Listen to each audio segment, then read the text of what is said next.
My great honor, thrill, and pleasure to introduce to you, live in the Friendly Speaking Sports Studio via satellite, we have Bobby Valentine. Bobby, how you doing tonight, buddy? Hey, Larry, good to be with you. I'm doing fine, thank you. Bobby, I've been looking forward to this. I grew up, believe it or not, I was a Bobby Valentine fan. 1977, I still got a picture in my photo album of you with the New York Mets back then. So I want to thank you very, very much. And of course, great manager as well. But, we were talking before you came on, right before we had Michael on, about uh, the lockout that's going on in Major League Baseball. And you've been through a couple of them. I know as a player, as a coach before. What are the type of things, especially at the beginning of the season, which I believe in 72 when you were with the Dodgers, there was a strike back then. What would, first of all, as a player, how do you keep things in perspective, not knowing what's going on? And as a manager, what do you tell your players? Well, Larry, good to be with you. I'll tell you, times have changed. So, you have to remember 1972, I was a player rep at the time. I went down to be one of the voters on the first CBA ever with Marvin Miller negotiating for the player side and the owners having a hard stance on their side. And what we did is we would leave this room where all the player reps were after hearing Marvin and the executive council tell us what's going to be presented to the owners. And we go to the payphones in the lobby of the hotel, and all the payphones were all jammed up, and we'd call our players who were stationed in different cities around America, where they would hold the phone out so that they could hear from the earpiece of the phone what we were saying. Times have changed, okay? So the players are informed everything that the council wants them to be informed of. And the owners are also informed because they had no way of knowing, the entire group, what was being negotiated on their behalf. So, right now, this situation is just, basic negotiations 101. Let's see if they're going to blink. You got to get to that hour, whatever hour it is, the 11th hour, the 10th hour, the 9th hour. You got to get to that witching hour where the players start to get antsy and the owners are wondering when they're going to start making their money. And you got to see who blinks. And if one of the sides blinks, they're going to lose a little in negotiation. If either side blinks, they have to go to mediation, which has already been proposed by the owners to make the fans think that they're the good guys. You understand, it's all negotiation posturing at this time. And I think we're going to have a full season. I think there's going to be an agreement. I think there's some sticky stuff in the waters, especially what's happening in your world, Larry, this streaming world.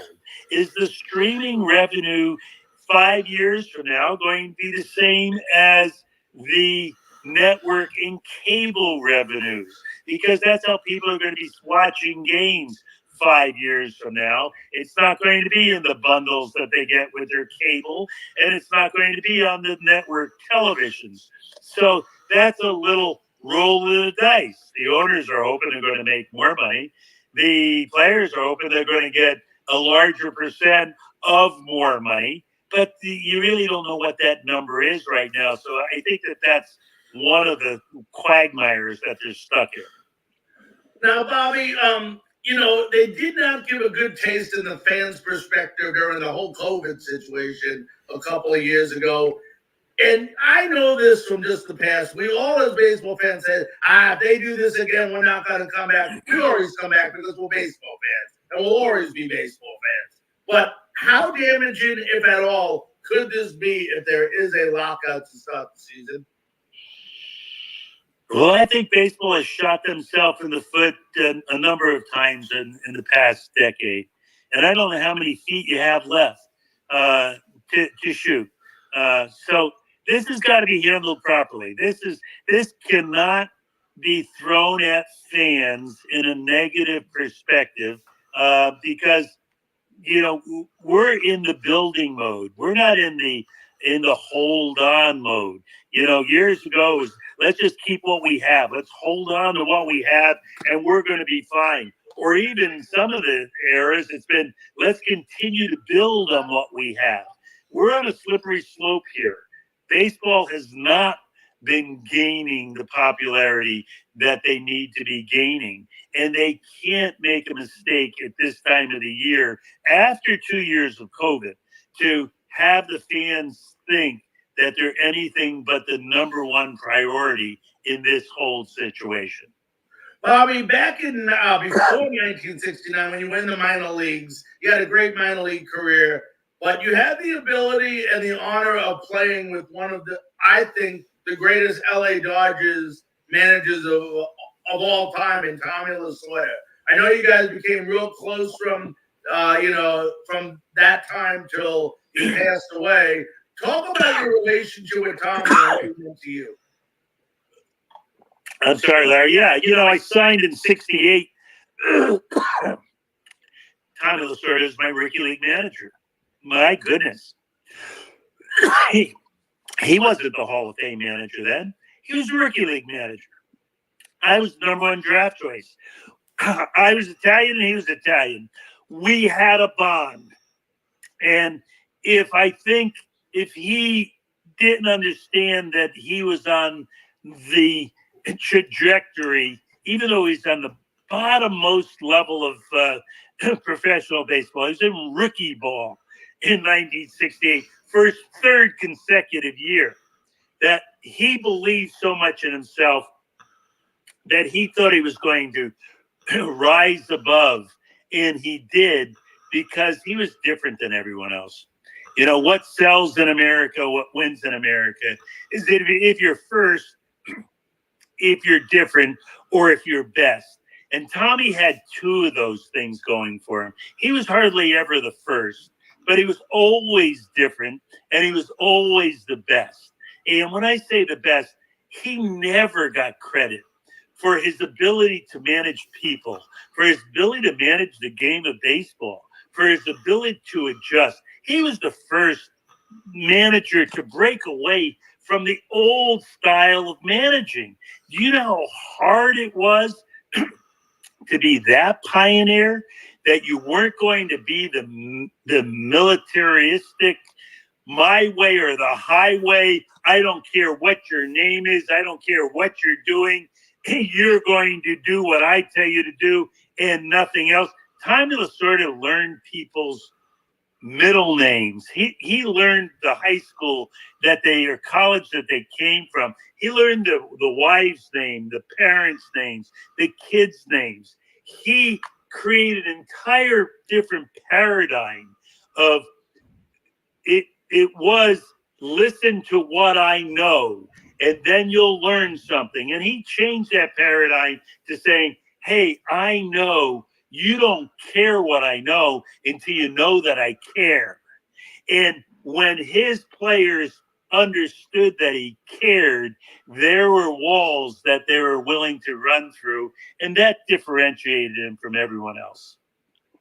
And, another great name that you had the opportunity to play with and manage with was Nolan Ryan. You played center field, I think, in his first no-hitter that he ever had. And then I know you managed his last two with the Rangers.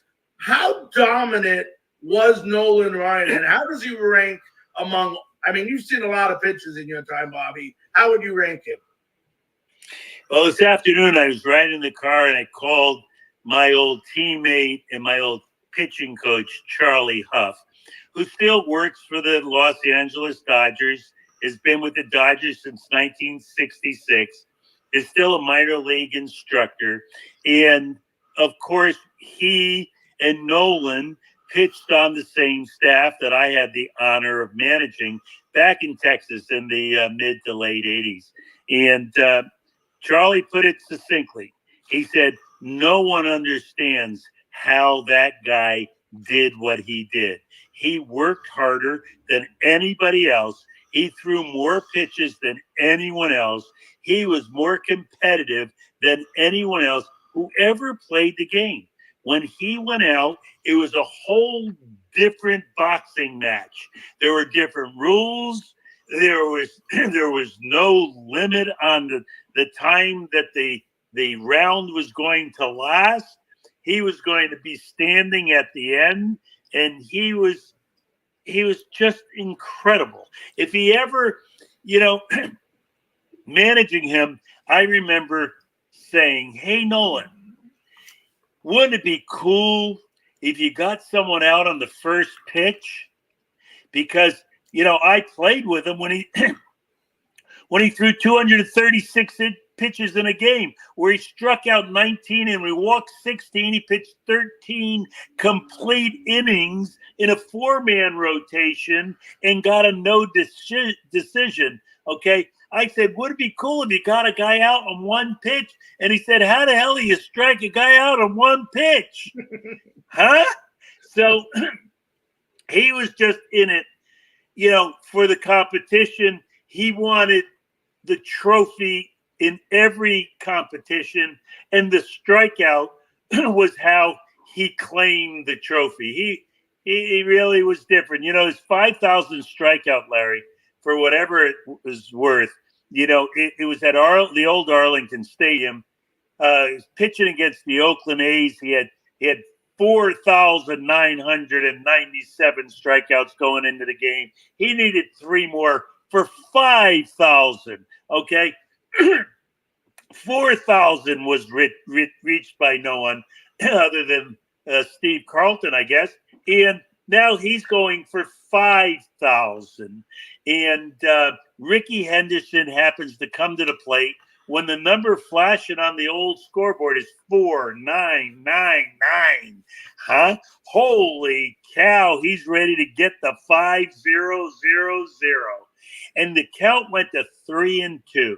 So now everyone in Arlington Stadium, the old 42,000 people, stood on their feet. They were applauding. The count was 3-2. They thought they all were ready to see history, and they all wanted to capture it in a Kodak moment. So they had most of them had their little brownie cameras that you remember, with the throwaway camera that you took the film over to the drugstore to develop the reel. And as he wound up to throw this pitch, which he threw 97 miles an hour up in the strike zone, because he was going to get his 5,000 strikeout on his fastball. Well, as he threw that pitch and it left his hand, all 42,000 people flashed their flashbulb to catch a Kodak moment. And the entire stadium went up in a flash of light. It knocked me off of the top step that I was standing on. I was totally unaware of what was going to happen, and it surprised the hell out of me. As the pitch came in, one of the great athletic feats of all time occurred, and that was Ricky Henderson swung at that ball coming in the flashbulb backdrop, and he fouled off the pitch. It was incredible. And Nolan got the ball back from the umpire, walked behind the mound, rubbed it up a little, got back on the mound, stared in, nodded head that he was going to throw another fastball that everyone, including Ricky, knew he was going to throw. And he threw a 97-mile-an-hour fastball about belt high, a little away, that Ricky swung and missed that for number 5,000. Nolan Ryan was amazing. Now, on one of the most, what they call in New York anyway, Bobby, infamous nights, it was near the trade deadline. Dave Kingman goes, a very popular player who I knew real well in New York, gets traded to San Diego for you. But that wasn't the part that was most infamous that night. On that same night, everyone's pitching idol, Tom Seaver, was traded to Cincinnati. How tough was it for you to come to the league after all that happening and have to play baseball? Well, yeah, at the time, it was no big deal for me. I didn't know what was going on with the New York Mets. I was hanging out with the San Diego Padres. I had just bought my first house. The Drapes just came in. I was living in a beautiful place in San Diego. I was married. I was excited about being with the team. I had played the entire AAA season the year before with the San Diego Padres AAA team in Hawaii, and I earned a spot on this team. And it's June 15th, and I have the general manager, Buzzy Bavasi, call me on the phone and says, "Hey, kid, I got good news for you. I know you always wanted to be in New York, and we got a trade for you to go to New York." And let it be told, I was a Yankee fan most of my life, and my heart skipped a beat thinking I was getting traded to the Yankees. And then his next breath, he said, "Ian, you need to meet the New York Mets in Pittsburgh tomorrow night." And I went, "Oh, my." And I had no idea that it was the Midnight Massacre. I had no idea that M. Donald Grant and Tom Seaver and Dick Young were having the trials and tribulations that they were having that led to the franchise, Tom Seaver being traded to Cincinnati for 5 players. But I was involved in the trade for Dave Kingman on the same day. And for the next week, it took me an entire week to really grasp the enormity of what happened in a franchise's history on that, June 15th, 1977. Well, you got to see the demise of a franchise, but you came back as a manager and saw a resurgence of a franchise. Talk about your time coming back to the Mets as a manager. First 2 years making the playoffs, made the World Series. Talk about how special that was. Well, it was special, but as I say in my book, Valentine's Way, and I tell it a pretty good story, there was a lot of water that went over the dam before 1999 and 2000 with me in the Mets, including me managing in their minor leagues, coming back and thinking I was going to be the manager of the major league team and only getting a minor league job when I came back from Japan. And then, replacing Dallas Green and finding probably as weird a situation as there ever had been until maybe I got to Boston in 2012, where it was total dysfunctionality, that players weren't responsible for what they were doing. Ownership was totally disconnected from what was going on. The press was very aggressively negative against the players and the individual players on the team. And, that was a weird situation when I took over in 1996, because things just weren't going the way they were supposed to be going. But we straightened the ship out. 99, my favorite team I ever managed, or one of the most favorite teams, got to that Game 6 of the National League Championship Series and made the playoffs. And the next year we made the playoffs again, went to the World Series and played those 5 very exciting games against the Yankees, but came up short. But those were great times in Met history. We turned the franchise around, and when I say turned around, from 1988 to 1998, there wasn't a lot of joy in Mudville. Right. I want to show you something, and hopefully you can see this. And I always wanted to ask you this. What was going through your mind when you were in the dugout and you saw this? Let me see if I can pull this up for you, Bobby. I think I have it right. Yeah, you got it. I know what it is. Yeah. Yeah. So I was trying to bring a little levity to a group that, this is the other one. No, this is the other one. The home run. This is nice. Yeah. Nope, actually, this isn't. What this is, Bobby, I'm just going to try to turn the volume off. There we go. This is when he threw the bat. Can you see that? Oh, yeah. Yeah, when Roger, yeah. Yeah, that was, that was regretful. Roger finally made the pitch that he wanted to make against Mike. Mike owned Roger. He tried to throw that fastball inside to him a number of times. Often, Mike would just raise his arms and take it as a ball, and then get the next pitch or maybe even two pitches later, get the pitch out over the plate and hit a rocket against Rocket. Mike owned him really until the prior game when Roger hit him in the head. Yeah. Mm-hmm. So now this is a World Series game, the first time they're meeting in a year, and Roger knows he can't hit him in the head this time, but he's got to make his pitch, and he does. He makes his pitch. It's first inning, breaks his bat in half, which he had all intention of doing, and every at bat he wanted to do that against Mike. And, when the bat came back at him, it was almost like a celebration on his part that he broke the bat. And I think he was surprised that it was a bat that he was hurling in Mike's direction. And it was just one of the most bizarre situations I've ever been involved in. Do you think he was throwing the bat at Mike, or was he throwing it just out? Yeah, it's something that's, 20 ounces or so. I mean, how do you throw it where it's going to mean anything? He threw it in Mike's direction. He might have thrown it, I don't know, to hit him. Big deal if he did. It was, it wasn't going to do any damage. Mike knew it wasn't going to do any damage. Mike was as bewildered as anyone. One, that he didn't know where the ball went. Two, that his bat broke in half where he was embarrassed. And three, that Roger was acting like an idiot. It wasn't a really good place to act properly in. Yeah, and Bobby, as you know, 2001, 9/11 happens. Pretty much the world stops. And then baseball starts again. And you just mentioned it a couple seconds ago. You thought it was the home run that Mike Piazza did. But it seemed like, and I'll never forget that night. Never forget that night. Yeah.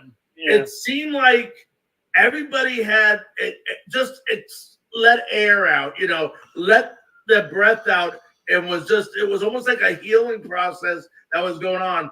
What was it like? You were there. I mean, I know on TV, it sounded so loud at that stadium when Mike hit that home run. What do you remember about that? It was loud. It was a loud sound of the crack of the bat. And then the sound of the cheering, kept getting louder as he ran around the bases. No one knew how to act. That was an amazing day. It was an amazing event, and I guess it was just meant to happen that way. And I'm so glad that it did.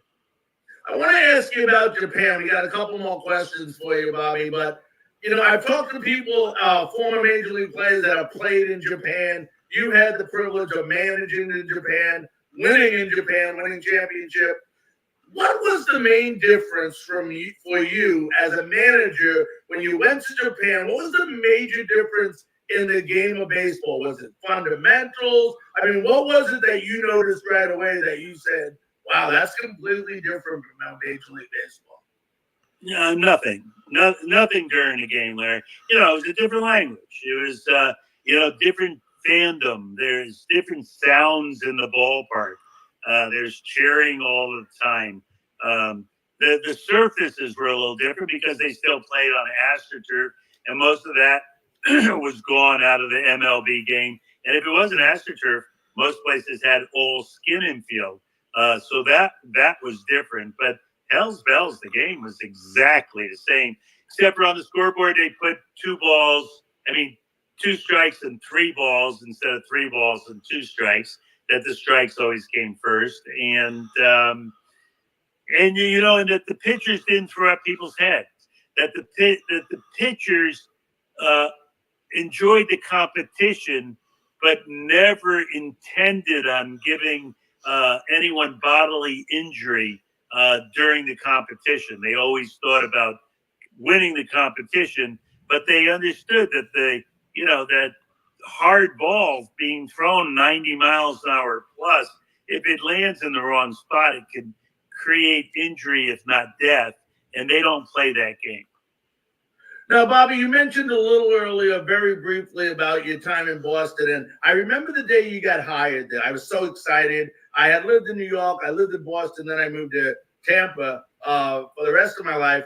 But I remembered it, and I said, damn, this would be a perfect fit, getting Bobby Valentine here. And things didn't work out. But for me, as an individual looking from the outside in, it almost looked like it. I know it's funny to say, but the era of players took over. What I mean by that is we're in a different time where people are more sensitive than they used to be. What was the major issue with the, with the unsuccessfulness in Boston with the players? You only managed 1 year there. What did you find to be more difficult than in your past experience with the Rangers and the Nets? It wasn't so much different. When I got to the Rangers, I had to weed out the weak. And at the beginning, everything wasn't successful. I got to the Mets, you had to weed out the weak. You had to change what wasn't working to get things that were working. And obviously, the reason I got hired is because, they were drinking beer and eating chicken. They had people that weren't talking to each other. They had, dissension between the front office and the clubhouse, and dissension in the clubhouse. So you had to weed out the weak and make those things better. And that's what happened there. And about 17 guys were gone the next year, and they wound up winning a World Series. Yeah, you're right. They did. Tony La Russa, Dusty Baker, two what I call old school managers, still having a lot of success in Major League Baseball.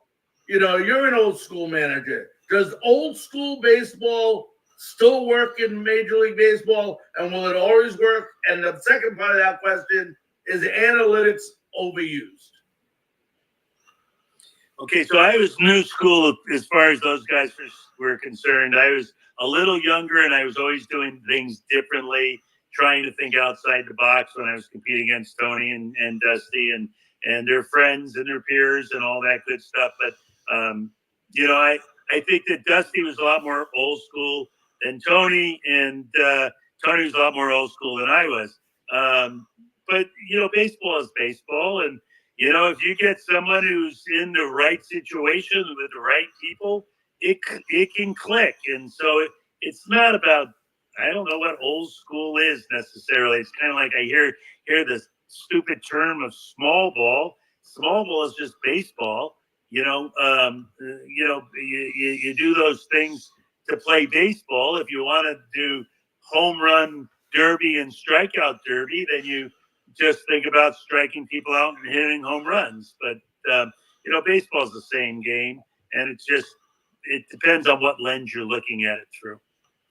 All right, before I let you run, I have to show you this, and I got to laugh, but you have a laugh before I let you go. But please explain to me what you were thinking here, because I love this. I just thought this was the funniest thing I've ever seen, and I remember watching this game. Thanks. Once again, for that, you're going to have all your friends and yourself and all your viewers look at Valentine's Way, the book that I came out with. I in detail explain what was going on there. I was bringing a little levity to the team and trying to win a ball game, and it happened to work. Well, good. I loved it, man. Don't get me wrong. Well, listen, my friend, I want to thank you so very, very much for taking time out of your schedule to join me on Frankly Speaking Sports today. Speak frankly at all times. Thanks, Larry. Talk to you soon. Thanks for letting me be on. All right. Stay safe. See you, man. All right. That was Bobby Valentine, former Texas Ranger, New York Met, and Boston Red Sox manager. I know we went a little bit late today,